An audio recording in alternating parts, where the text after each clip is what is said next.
Global skill development mission में आपका स्वागत है। Well, I hope you've been having some fun with your clone stamp tool. If this is your first time seeing the tool, don't feel bad if you've been gone for half an hour or 45 minutes messing around with this tool. Everybody loves the tool. Everybody loves playing around with the tool and getting comfortable with it and so on. Now, like I say, I want to show you this guy's siblings, the spot healing brush tool, the healing brush, and the patch tool as well. So give me a second here. What I'm going to do with my tarmac file is I'm going to go and revert them back to the original. So there's the original blotches and blemishes and so on the tarmac once again. I'm going to start off with the spot healing brush tool. It's a bit of a mouthful here. He's found in the same group of tools where we went and grabbed the red eye tool from. And as a matter of fact, he's the very first guy there. There he is. Spot healing brush tool. Go ahead and grab this guy. Once again, by the way, this guy is brush based. So you may want to increase or decrease the size of your brush using your keyboard, your square bracket keys, or the drop down from the options bar is perfectly fine as well. Now, in the previous exercise with the clone stamp tool, we had to tell Photoshop where we wanted to sample from and where we wanted to copy to. So we held down Alt or Option to tell Photoshop where to sample from or where to clone from, and then we started clicking and dragging to copy that area over to the new area, right? Well, with the Spot Healing Brush tool, the tool determines where the clone source should come from, where the copied content should come from. So as a matter of fact, he's even simpler to work with than the rubber stamp tool or the clone stamp tool. With this guy, all I have to do is just single click over top of my blemishes. Poof, blemishes gone. Click and drag, gone. Click and drag, gone. Something like that, right? So there you go. That's really all there is to it. It's super easy. I would suggest, so that your image doesn't look too manipulated, too touched up, that you use appropriate brush sizes for the blemishes that you want to remove, okay? Whether it be these small blemishes that I'm removing here, or perhaps a large blemish like this guy here. Maybe I'll crank up my brush size just a little bit and just click and drag right across this guy. Something like that, okay? Now, notice the crack in the tarmac here. I'm going to switch back to my move tool so I have a pointer here.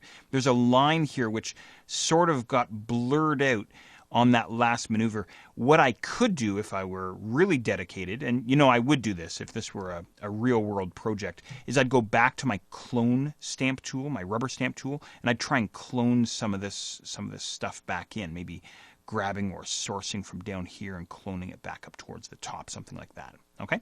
In any regard, that is the the spot healing brush tool. Too many tools here. Okay, how about the healing brush tool? Let's check this guy out. I'm going to grab this guy, and what I'm going to do, just for good measure here, so I have a decent image to work on, is I'm going to revert one more time. I could have tapped F12 on my keyboard, of course, to revert. That's our keyboard shortcut. Now, with the healing brush tool, we're going to Alt or Option click to sample. And so this is going to work in a very similar way to the rubber stamp tool or the clone stamp tool. But when we release our mouse button, Photoshop is going to adjust the luminance, so the sort of the brightness or the color values.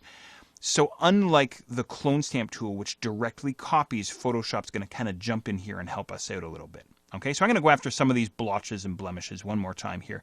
Maybe towards the left of this blemish here, and I'll just reduce down the size of my brush a little bit, holding down Alt or Option and sampling, and then bringing my cursor over top of the blemish and just clicking and dragging, something like that. So think of this as your rubber stamp tool, but a little bit more subtle. Okay, so it's taking into account some of the colors and some of the other pixel values that we have around the blemish, rather than just doing sort of a raw copy and paste as the clone stamp tool was doing. Okay, so a little bit more subtlety here, I guess, is what I'm trying to say.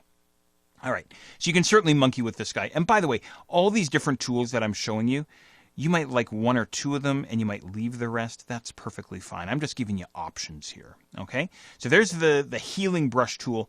Now, for one of my favorite tools here in terms of the touch-up or the cleanup tools, the patch tool.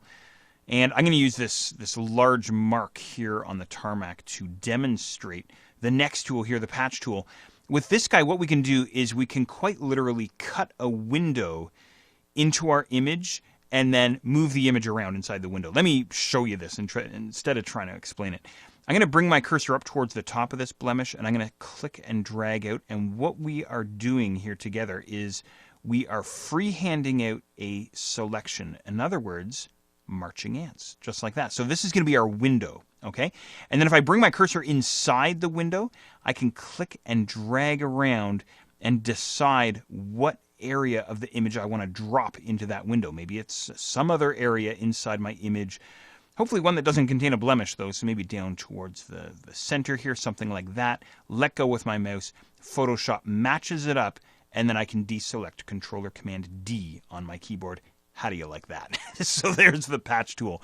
Very, very cool tool here inside Photoshop. Let me give you another quick example here with the patch tool. So maybe this looks almost like a skid mark or something like that. So I'll just kind of freehand a selection around this guy, maybe something like that. That might not be the best selection, but in any regard.